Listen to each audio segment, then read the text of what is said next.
What's not tough is holding onto your bank account during all these Star Wars Force Awakens merchandise sweeps, which are happening wave after wave. All the stuff we've seen for the first round has just been from the first third of the movie, supposedly, right? There's probably more. There's probably stuff that's trickled out here and there, which makes us think, like, have the trailers been mostly from the first third of the movie? I hope so. I really hope so. I hope there's a lot of weird stuff happening after that.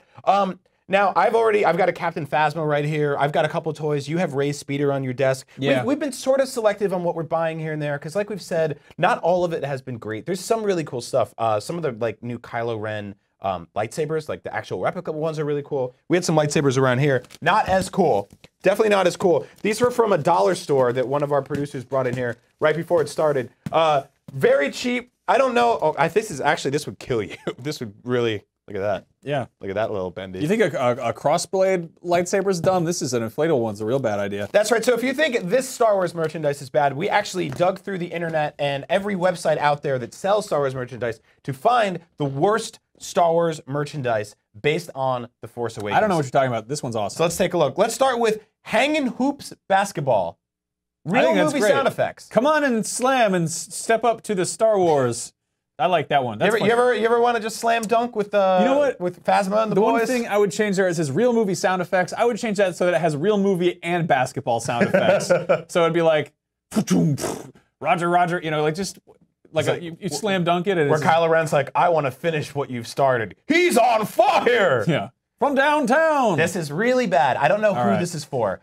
Next up, we have this Star Wars. It's sort of like a TV dinner plate, but it looks kind of like a screaming emoji. I like it because it's compartmentalized, so you can be like, Jacob, you gotta finish all your TIE fighters before you move on to your Phasmas and your Rens. Well, I just like that this is we've seen this for 40 years at this point, whatever. Yeah. Like, this is a bunch of murderers. This is a bunch of bad guys. These are real bad people who kill people, like blow up people's families, but they're like, yeah, eat your mashed potatoes off that hateful man. That's actually a good way to get revenge on Kylo Ren for building this. Yeah, I'm gonna cover you with food and then eat it.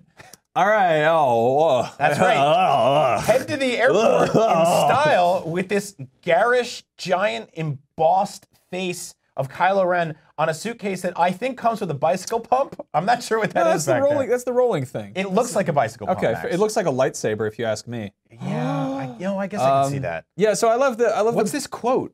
It's the Force has awakened, and guess what? It's a suitcase. It's not awake. It's a suitcase. It's all right. Oh yeah. What? Who is this for? I love that this is by the brand American Tourister. Like, no kidding. American turds. Right. Next up, wow. So this is like if you went to the Jersey Shore or you went to Six Flags and you got a caricature done. Like one of those guys that do airbrush paintings. You like roller skating, don't you, girly?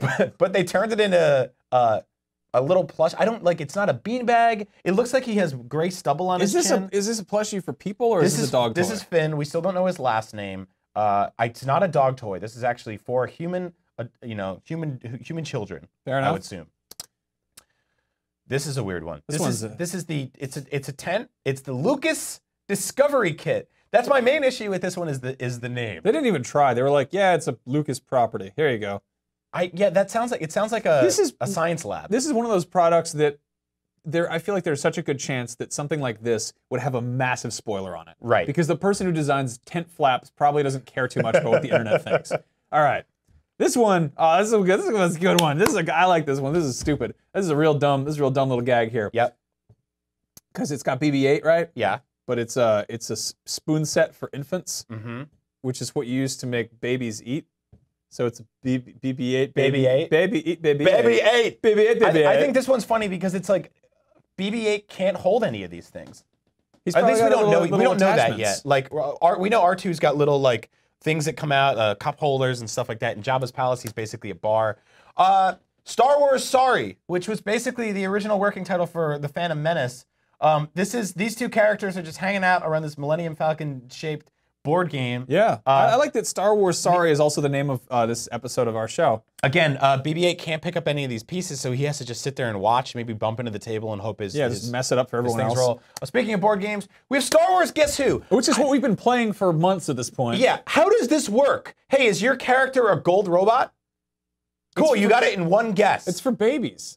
I mean, you could beat the old Guess Who like that. You're like, do you have glasses and a mustache? And it was like, guess what? You're that guy. Well, no, the old Guess Who was basically like, are you a black guy? Because there was only one in the game. Just like this game. There you go. Are you a bear with a gun? Yep, narrows it down. So I don't know who this is for. I don't understand. All right, it's for children. That's right. It's for little children.